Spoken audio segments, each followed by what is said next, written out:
dominación, no es una cosa. Un entramado de relaciones de dominación.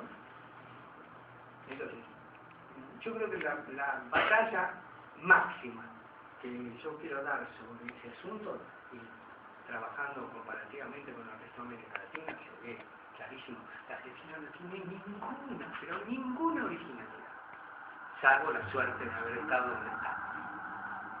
Tulio lo dijo hace años, ¿no? Ninguna originalidad. Todas las sociedades latinoamericanas del siglo XIX se comportaron del mismo modo. No todas consiguieron lo que es la Argentina, por cuestión de la mano de Dios, que era la pampa. No todos consiguieron.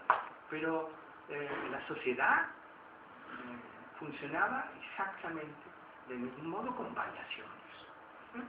Esto sí que es una sinfonía con variaciones, pero es la misma sinfonía. Es la misma sinfonía. Esto es muy importante entender, porque la base de esto es la sociedad, y la sociedad era, y yo no sé si en imperfecto o indicativo es el término, es el modo que hay que usar, o es una sociedad de fuerte regambre ibérica, y una sociedad que nace, la del 19, del periodo colonial. Como yo trabajé desde el 16 en adelante, todas las cosas que para los que agarran la cosa en el 70 son novedades, a mí me hacen morir de risa, porque son buenas novedades. Son encadenamientos en los que se van acumulando diferencias, idas y bajadas, pero es exactamente la misma sociedad. En la provincia de Buenos Aires o en el estado de Buenos Aires, en la provincia de nuevo, después en los años 60 y 70 del 19, el cura podía decidir que una persona se tenía que ir del pueblo porque se había enamorado de la condesada. En la modernidad de la Argentina, pasaba eso, porque claro, le pasaba lo mismo que pasaba en Quito, ¿no? O en un pueblito de México.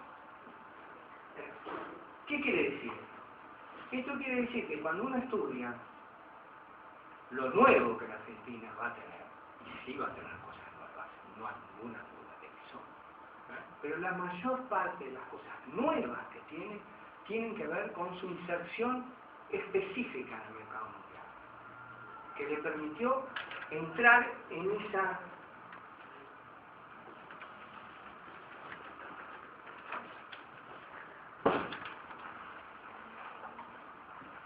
yo tenía un profesor de latín que se llamaba Pajero, que daba clase en Independencia a las 7:30 de la mañana los sábados. 7:30 de la mañana. Yo vivía juramento, no sé qué.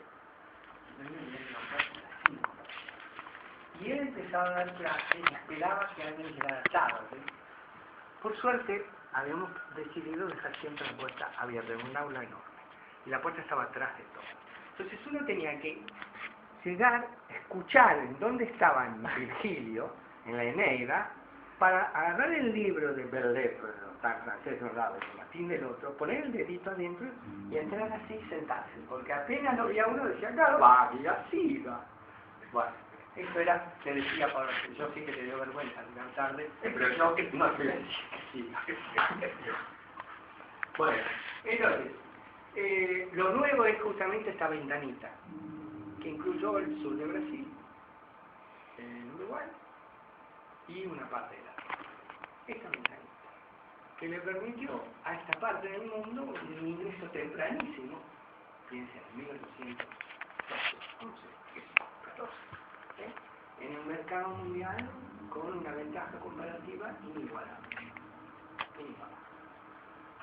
También tenía otras que tenían que ver con el tipo de población que tenía, que era la misma en realidad en todas estas partes de lo que estamos hablando, con una baja presencia indígena que no fuera la indígena pampeana y chaqueña, etcétera, etcétera, que habían decidido no ser explotados por los blancos, y entonces con una serie de relaciones sociales muy particulares, muy particulares, pero que vienen de fines del 16, principios del 17, o sea que cuando llegamos al 19 esto ya tenía una... donde conviven la pequeña y la gran propiedad, donde hay manchones de gran propiedad y hay inmensa gran propiedad y pequeña propiedad agraria, pequeña posesión, para no decir propiedad, que no es la palabra. Entonces todo esto dibuja una cosa que en muchos aspectos se parece a algunas de las 13 colonias norteamericanas, con la diferencia cultural, la religión, todas las cosas que pero, ¿por qué trabajar con la broma del corazón del Estado? Porque realmente la contaduría de la nación, la contaduría del Estado de Buenos Aires, era el centro del sistema de funcionamiento. Si ustedes ven, a ver, no, esto puedo hacer. ¿La flechita o bueno, no sé si se alcanza a ver. Ustedes ven ahí, el Ministerio de Hacienda, la Secretaría de Hacienda, a veces se llama Ministerio o Secretaría, por eso puse el Ministerio de Secretaría. O a veces el ministro se llama Ministro Secretario de Hacienda. La cantidad de empleados, ustedes ven que la receptoría, que es donde está la aduana, que es donde más empleados hay, 100 y pico, 124, si no me equivoco. Entonces tienen la receptoría, que tiene adentro la aduana, la Contraloría General, la Tesorería General y la Administración General de Sellos. La Administración General de Sellos son los sellos postales más el papel sellado, que es muy importante. El papel sellado como hoy se usa para los procesos. ¿Quiénes estaban ahí? ¿Cuáles son los principales funcionarios? Yo había hecho 2 o 3 trabajos ya sobre los funcionarios de Buenos Aires. Y entonces, ¿qué vemos antes de ver esto? ¿Qué pasa en 1810 con los funcionarios de Buenos Aires? No estudié todo porque era mucho más complejo. Hay una cierta continuidad. Los más altos funcionarios generalmente renuncian, se van a España. ¿Qué es lo que pasa? Ahora renuncian, ¿qué es lo que pasa con la Real Audiencia? Pero hay un lugar donde la estabilidad es muy grande, que es con todo lo que tiene que ver con los funcionarios de lo que se llamaba el Tribunal de Hacienda en la época. Es decir, los funcionarios de lo que va a ser después en Secretaría o Ministerio de Hacienda y Contaduría son los más estables. Entonces uno ve que, si ustedes ven acá con azul, son todos los tipos que vienen de antes, de la época rosista, y que son funcionarios en la época donde los liberales más puros, que tuvo la historia de la provincia, estaban gobernando. Tanto Santiago Calzadilla como Juan Bautista Aldana, que era hijo de un funcionario que venía desde 1815, como Benito Goyena. Lo que pasa es que a Benito Goyena lo echa Rosas en el 36, creo, y después vuelve, en el 37 y después vuelve, como con Pedro Pereira, que era el que se reloj. Además, algunos de estos, en el caso de Leroy y José María Gutiérrez, son parientes. Es decir, acá vemos algo que si yo les describo con cuidado, ustedes van a empezar a ver a dónde apunta lo de... Bueno, el ministro de Hacienda, que es Norberto de la Riestra. Norberto de la Riestra es un personaje súper importante de todo este periodo, fue después ministro provincial y ministro nacional. Él es miembro de una familia de San Antonio de Areco. Yo que estudié San Antonio de Areco durante 2 siglos, ¡pum!, me lo encuentro a este señor, y vuelvo a ver, de una familia muy importante de San Antonio de Areco, que ha controlado el poder del pueblo durante casi 100 años, desde más o menos los años 60 del 18 hasta los años 80 del 19. Estas familias que no son necesariamente ricas, y que por eso llamamos los que trabajamos esos temas notables, es decir, son familias que son importantes porque sus antepasados tuvieron cargos, porque sus antepasados fueron a lo mejor ricos también, porque sus antepasados fueron personajes importantes del pueblo, comandantes de milicia, curas, sobrinos del cura, etcétera, etcétera, y que algunos son ricos y otros no lo son, pero que tienen esa notabilidad. En la época es la palabra que se usa en la época, no solamente Adélie, el historiador francés, Rousseau fue el primero que habló de notabilité, etcétera, etcétera, sino que en la época se decía notable. Son aquellos que se destacan. Aquellos que, como decía una carta de Arredondo, si no me equivoco, a Mitre, cuando después de matarlo al Chacho, Arredondo le escribe a Mitre, le dice: los unitarios de La Rioja son los vivos. No dice tanto así, ¿no? Como ellos no tienen voz entre la gente, tener voz entre la gente, ser los escuchados, ser los líderes naturales, ¿no? Lo que llamamos los líderes naturales. ¿Por qué? Chacho estaba muy lejos de ser rico, ¿no? Pero pertenecía a una familia que siempre había tenido bienes, etcétera, etcétera, ¿sí? Tenía un vínculo de compadrazgo con casi todo, ¿no? Pero eso también cubría exactamente la provincia de Buenos Aires. El artículo de José Mateo sobre Lobos muestra cómo en 1836 Rosas era padrino de dos de los tenientes, de dos de los alcaldes y del juez de paz de Lobos, y todos entre ellos eran parientes por alianza, o por el bautismo, digamos, o por sangre, en el pueblo de Lobos. Y en el pueblo de Areco pasa exactamente lo mismo. Esto para decir que los pueblos de la provincia y después del Estado, y luego después de la provincia, se comportaban así. Tenían generalmente 2 o 3 redes familiares que eran las que contaban en el pueblo. Desde Buenos Aires se sabía que para ir a hacer algo a Areco había que hablar con uno de los Martínez, que eran primos hermanos de Norberto de la Rioja. Para hacer algo en el pueblo había que hablar con los Martínez. Todos los pueblos pasaba exactamente lo mismo. Para hacer algo en Lobos había que hablar con los castellanos, que eran los tipos que cortaban el bacalao.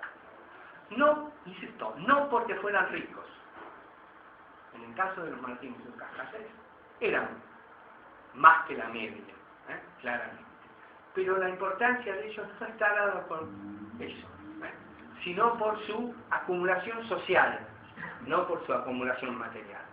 Por el hecho de acumular vínculos, y no bienes. En estas sociedades son mucho más importantes. Generalmente se acumula bienes para acumular vínculos, porque el objetivo es ese.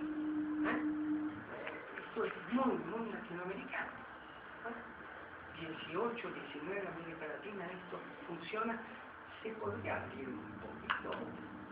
Sí, corremos el único riesgo de que el ruido nos mate. Pero no podemos controlar la calefacción porque...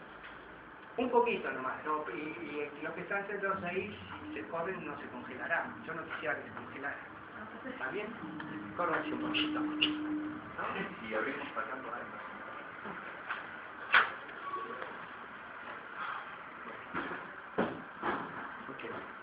Entonces, Norberto de la Rioja. En el año 48 se va a Londres, trabaja en una casa de cambio en Londres, establece una relación impresionante con el medio bancario estadounidense, y él va a ser el interlocutor de Bear Brothers, que en este periodo es justamente cuando se le vuelve a empezar a pagar a Bear Brothers, desde el año 1827. Para recuerdo, fue un empréstito que se tomó en el 24 de 1 millón de libras, es decir, 5 millones de pesos fuertes. Nadie lo ha estudiado en serio. Hay que meter la mano en la caja de Buenos Aires, que es como la contaduría, y hay alguien que en estos momentos tiene ganas de hacerlo, pero aproximadamente llegó al Río de la Plata algo así como 2 millones. Los 5 millones de pesos fuertes llegaron efectivamente, realmente 2 millones. El empréstito se terminó de pagar en 1903 y se pagaron 23.527.892 pesos fuertes, que había sido de 5. Uno de los negocios más ruinosos, pero ¿qué fue este negocio? Como lo del Fondo Monetario, ese negocio fue para poder entrar en el mercado. Norberto de la Rioja tenía claro que si no negociaba eso jamás iba a tener un préstamo, etcétera, etcétera, y él fue un tipo muy importante. Para que tenga una idea, lo que había sido 1 millón de libras esterlinas, en 1857, cuando se firma el acuerdo, terminó siendo 2.767.000 dólares de termina entre capital e intereses atrasados. Fue eso lo que se empezó a pagar en esa época gracias a De la Riestra. Después tiene la guerra del Paraguay y De la Riestra nuevamente se va a Londres, consigue dos empresas, si no me equivoco. La guerra del Paraguay debe haber costado, no podemos saber, no están los libros de la contaduría, pero debe haber costado alrededor de 50 millones de pesos. Para que se den una idea, en ese momento Buenos Aires, la Argentina ya, exportaba 7 u 8 millones. Es decir, la guerra costó algo así como 5 años de exportación. Eso de alguna forma explica por qué pasó la crisis del 73, de que, además de la crisis internacional, ¿no? ¿Cuáles son las cosas? No olvidemos eso. Entonces, todos los otros personajes, ¿sí? Forman parte de grupos familiares muy importantes. Y acá está Rufino Varela, hermano de Mariano Varela, hijo de Lorenzo, vendía en la tribuna, por supuesto, todas las impresiones que hace la contaduría se hacen en el diario de Varela, en fin. Después vamos a hablar de eso, que es otro aspecto súper importante y que quisiera que lo discutiéramos, si ustedes están de acuerdo, para sacarlo de la imagen de corrupción. Que lo discutiéramos para sacarlo de ese lugar y ponerlo en otro lugar mucho más complicado. Bueno, entonces, lo que vemos en todos los personajes, yo no les tengo acá en la policía, es que todos forman parte de familias importantes, ¿verdad? Y muchos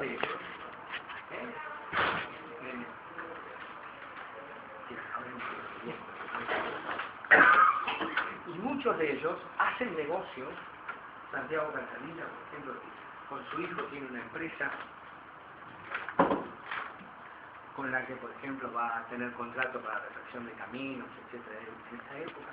Entonces, ustedes piensen, el colector general tiene una empresa con su hijo que se llama igual que él, Santiago Cantanilla, para que se presenta a lo que serían como licitaciones.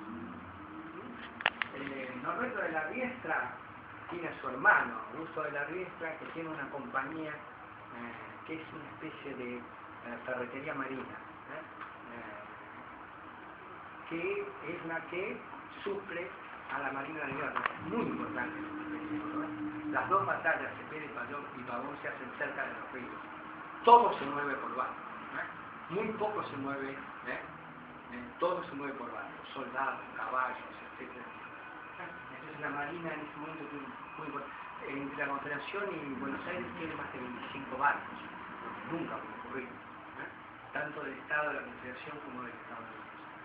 Entonces, que Augusto de la Riestra, el hermano del ministro, tenga una empresa que le vende a la contaduría, donde está la firma del ministro, o que uno de los Martínez, primo hermano de Norberto de la Riestra, sean uno de los principales proveedores de ganado del ejército, son cosas que muestran qué es esto del Estado, en dónde estamos puestos.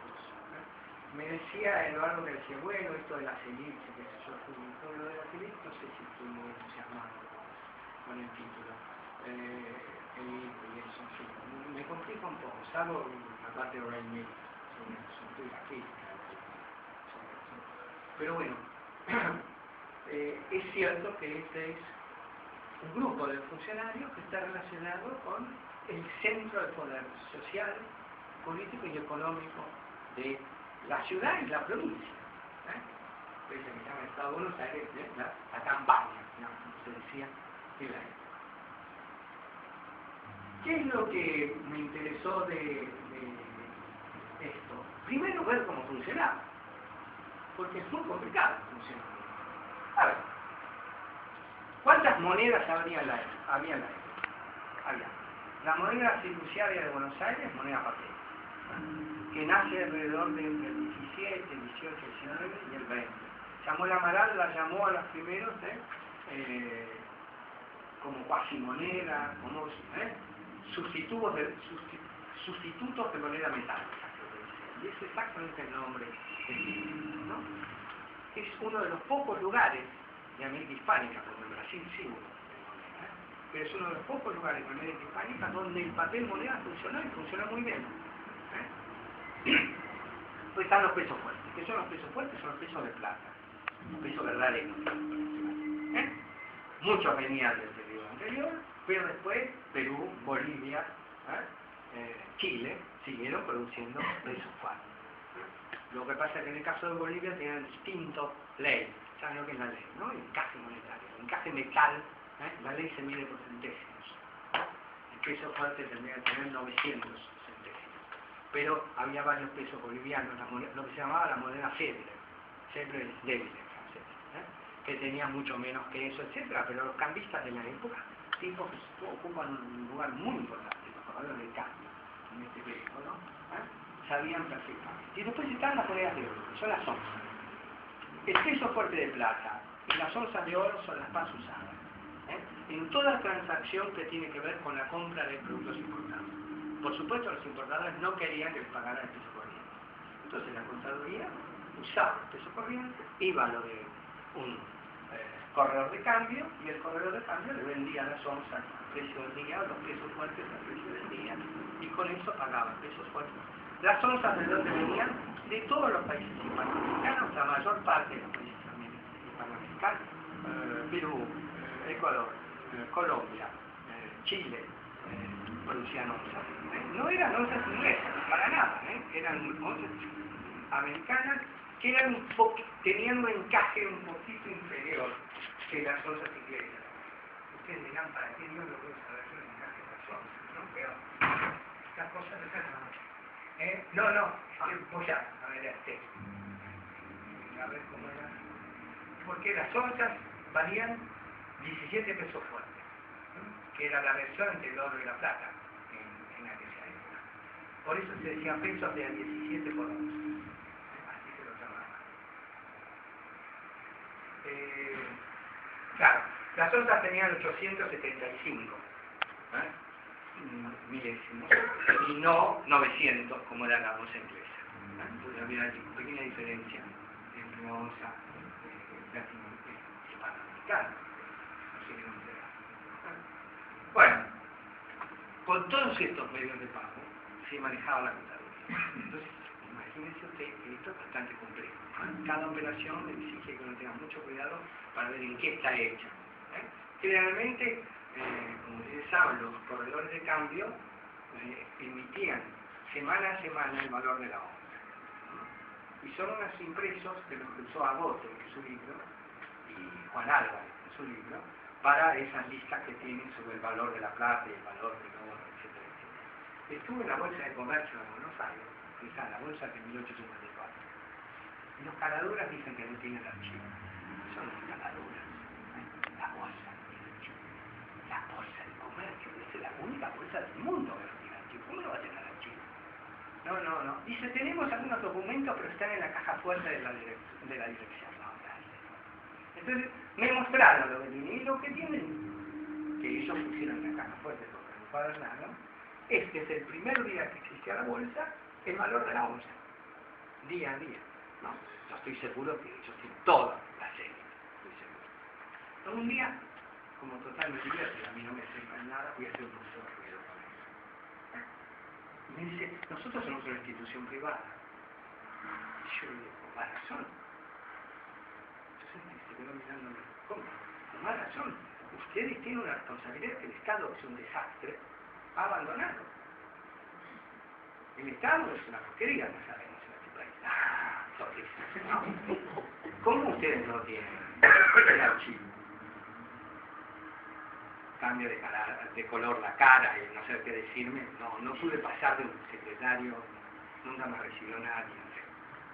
Pero un día se le puede hacer una carta formal de París o de Barcelona. Sí, y entonces esto generalmente produce otro efecto.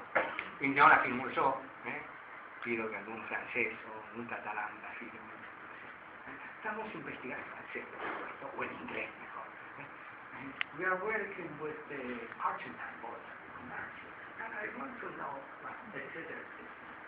Bueno, entonces, justamente, los corredores cambio, que además en los corredores de bolsa tenían ese registro día a día y eso está publicado, así que uno puede saber exactamente. Pero lo bueno de esto es que en esa documentación está el cambio real, porque está el cambio de cada día. Yo comparé la serie de Agote, en los años que lo tengo,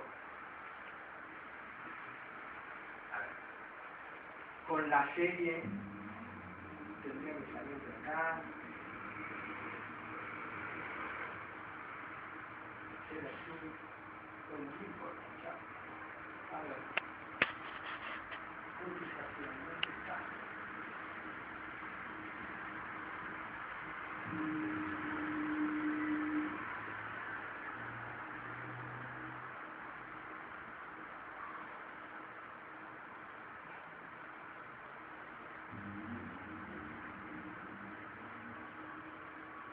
Bueno, acá comparé todo, estoy haciéndolo ahora el trabajo, ¿no? Está diciendo, mira, las cotizaciones reales, los promedios reales de la cotización del cambio verdadero, digamos, como ustedes ven, es muy parecida a lo de Agote, ¿no? Lo que está en rojo es lo de la columna del archivo de contabilidad, es muy parecido y es rojo, ¿no? Hay pequeñas desviaciones. Lo que es notable de esto es que esta curva que baja, acá, esta es otra parte de nuestro trabajo, pero ya que estamos, este es el momento álgido de la cotización de la onza. Es en el mes de junio. En mayo se declara la guerra a la Confederación. Y la cotización llega al máximo. Pocos días después de declarar la guerra, el 12 de mayo, la Cámara, las dos cámaras, proponen emitir bonos de crédito público, que era una institución que existía desde el 22, desde 1922. Y emiten bonos por 20 millones de pesos por día. Varios días después, cuando están empezando ya a vender los bonos, ¿ustedes saben cómo funciona esto de los bonos? ¿No? Bueno, es un papelito, ¿eh? Los bonos eran al 75%, con un interés del 6%. Al 75% quería decir que usted compra 10.000 pesos de bonos y paga 7.500, pero el Estado lo recibe a 10.000, al valor nominal, dependiendo de cómo esté la bolsa, la famosa bolsa de comercio, porque los bonos bajan, suben de acuerdo al mercado, y tienen un 6% de interés que se cobra semestralmente. Pero en realidad, como son al 75%, el interés es del 8%, porque el interés es sobre el nominal y no sobre lo que esté en más. Bueno, 20 millones de pesos fuertes se hacen y no alcanza, e inmediatamente emiten moneda fiduciaria. Emiten 80 millones de pesos fuertes, 20 millones serán los 80 millones de pesos fuertes. ¿Y qué pasa? ¿Qué pasa con la bolsa? Miren cómo cae. Entonces yo me dije, ¿cómo? Yo pensaba que el lugar más alto de la onza era la batalla de Cepeda. Así, cuando llega la batalla de Cepeda, nadie sabe quién va a ganar. Yo pensaba que era el momento en que la presión sobre la onza iba a ser más fuerte. No, la batalla de Cepeda está en octubre. Está por acá, cuando la onza se tiempo. Es muy simple. Cuando emiten los bonos, emiten papel moneda los comerciantes. Y el mercado se da cuenta que el Estado está dispuesto a bancar lo que sea. Porque el Estado con eso compra onza, compra peso fuerte, compra letras. Porque ese es el otro, la tercera pata de este movimiento financiero son las letras sobre Amberes, sobre Londres, sobre París, etcétera, que emiten los comerciantes locales sobre comerciantes europeos, ¿no? Entonces, en realidad lo que ocurre es que el Estado al emitir bonos y papel moneda está dándole garantía a este pequeño mercado de que va a responder como sea. Es como lo de la Banca Central Europea. Cuando la Banca Central Europea dijo que iba a hacer lo que fuera para sostener el euro, todo lo que la cosa empezó a aflojarse, etcétera, etcétera. porque en mi trabajo a mí me pagan allá. Bueno, entonces, si uno toma alguno de los temas posibles que se pueden tomar con la contaduría, que es enorme, y yo tomé el problema de la provisión para el ejército. Si uno toma alguno de los temas específicos, puede tener una buena idea de cómo funciona esta sociedad y cómo funcionaba el Estado. Hay 5 contratistas de ganado para el ejército. Yo lo tomé justo el año de la batalla de Cepeda porque me parecía que es importante. Para la batalla de Cepeda, Buenos Aires prepara algo así como 7.800 soldados y la Confederación unos 11.400. Es una de las batallas de mayor cantidad de gente. Después la de Pavón todavía más. La de Cepeda tiene pocos muertos, relativamente. Pocos muertos porque Mitre, cuando vio que estaba derrotado, salvó a la mayor parte del ejército de Buenos Aires y se lo llevó en barco. Lo embarcó en San Nicolás y se lo llevó a Buenos Aires. Y por supuesto Mitre hace una declaración como si hubiera ganado la batalla, como siempre, ¿no? Vuelvo con las huestes de Buenos Aires indemnes y nadie pisará el virgen terreno de la ciudad de Buenos Aires. Mitre. Bueno, lo interesante de esto es de la provisión del ejército. Estos 5 contratistas, de estos 5 contratistas, 4 están directamente relacionados con el poder. Directamente. Uno de ellos es un primo, otro primo de Norberto de la Riestra. Otro es un prestanombre de Ascuénaga, que era el presidente de la municipalidad y era senador. Senador y presidente de la municipalidad, tenía un prestanombre, pero el ganado era de Ascuénaga y de Lezama, el famoso comercial de la época del Parque Lezama. El tercero es un senador, directamente, Joaquín Cazón. No solamente senador, sino que su hermano es jefe de policía, su otro hermano también es senador, presidente del Senado, etc. Es como si digamos el centro del poder político. Y el tipo está en una comisión revisora de cuentas de las cuentas de la Marina. Ustedes se dan cuenta, ¿no? Augusto Larriestra, proveedor de la Marina, hermano de Norberto Larriestra mismo. Joaquín Cazón, que es senador y proveedor del ejército, dirige la comisión de cuentas de la Marina, que es la que acepta o no acepta los precios de los contratistas. Digamos. Y después hay un cuarto, que tiene menos relaciones, Martín Ardoy, no Ardoy porque son vascos franceses. Y después hay un Villanueva y un tipo muy conocido en el sur, Zenón Videla Adorna, muy conocido en el sur.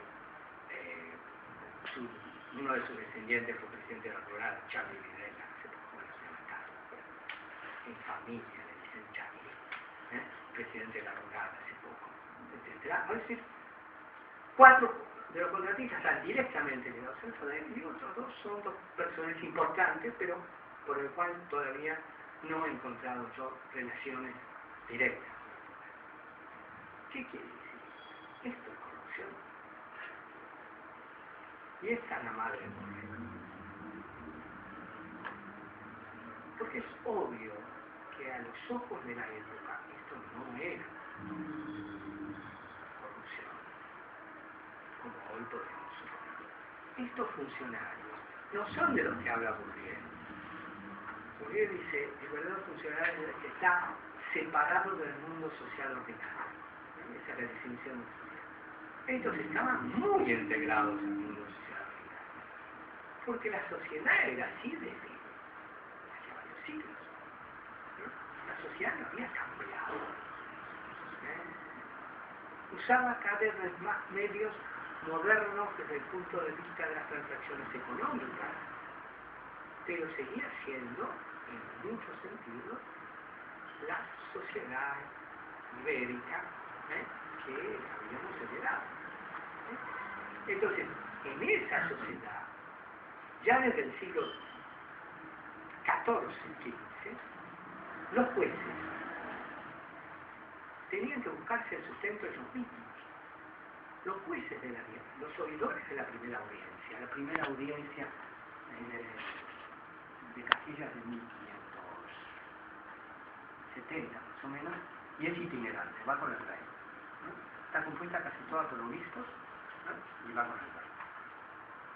Estos oidores no tenían sueldo, tenían ellos que ganarse el sueldo arreglando con las partes, pero así era, no había otra forma.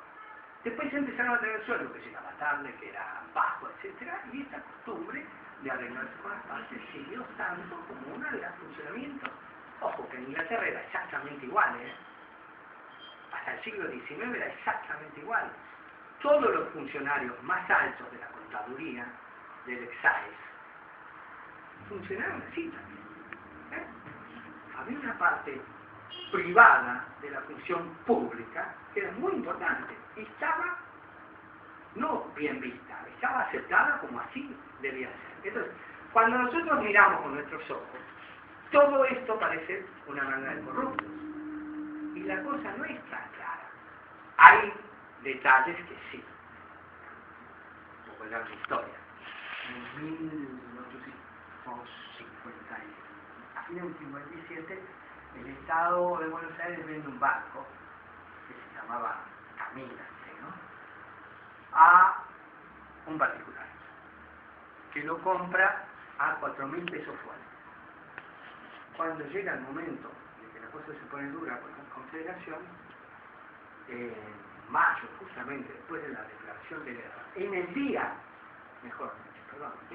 que se aprueba la declaración de guerra, estalla el escándalo en el Senado, porque Mármol,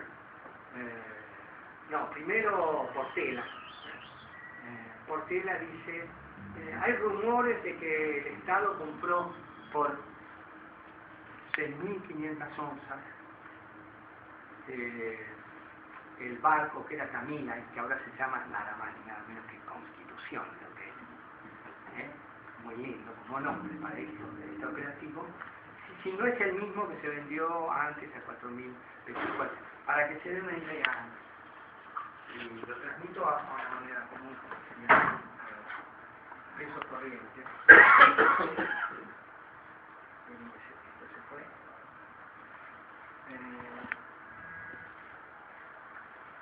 A ver.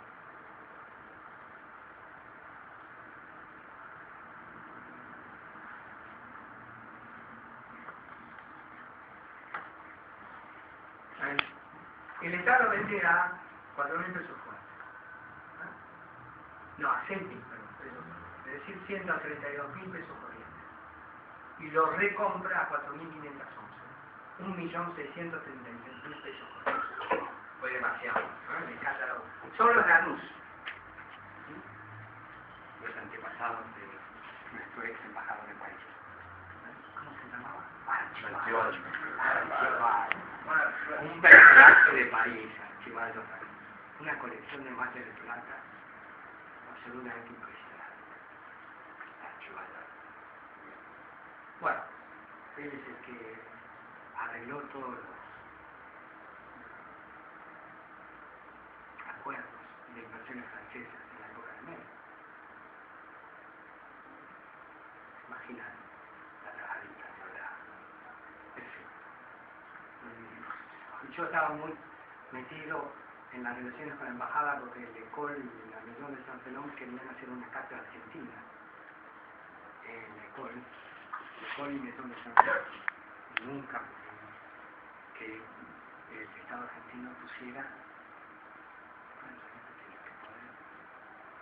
$20.000. L'École y la Maison ponían 180.000 euros, el equivalente, y el Estado ponía 20.000. No hubo forma.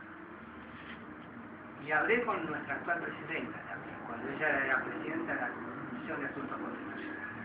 Estuvo muy amable, se dirigió a mí muy atentamente. Yo estaba con Jacques Prevel y con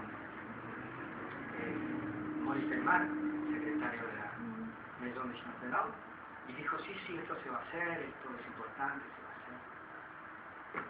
Go and sing it to Garden. Bueno, volvamos al siglo XIX. por suerte está lejos. Entonces, la pregunta es, esta historia del barco sí es un desastre, ¿no? Esto no hay ninguna duda. Pero la otra, ¿es necesariamente corrupción? Los negocios públicos y los negocios privados y la función pública estaban realmente en la cabeza de la gente en la época separada. Porque esto ocurre en toda América Latina. Uno nunca sabe de qué lado de la ventanilla están. Porque pasan de ser ministros a ser banqueros, de ser banqueros a ser funcionarios, de ser funcionarios a ser empresarios, los mismos tipos, en el curso de 10, 30, 40 años de vida. Entonces, el Estado, ¿qué es? ¿Qué es el Estado en esta época?